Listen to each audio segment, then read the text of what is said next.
5 things that can save you time and money when you're buying your next home. Watch this.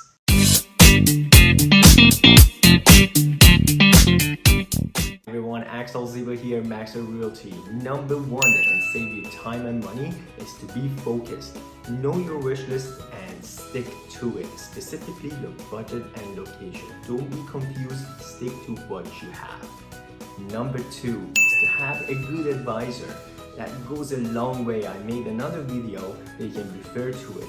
Real estate is not about just getting out there and open houses with your Auntie Susie as your agent. It's way more than that. Number 3 is emotion.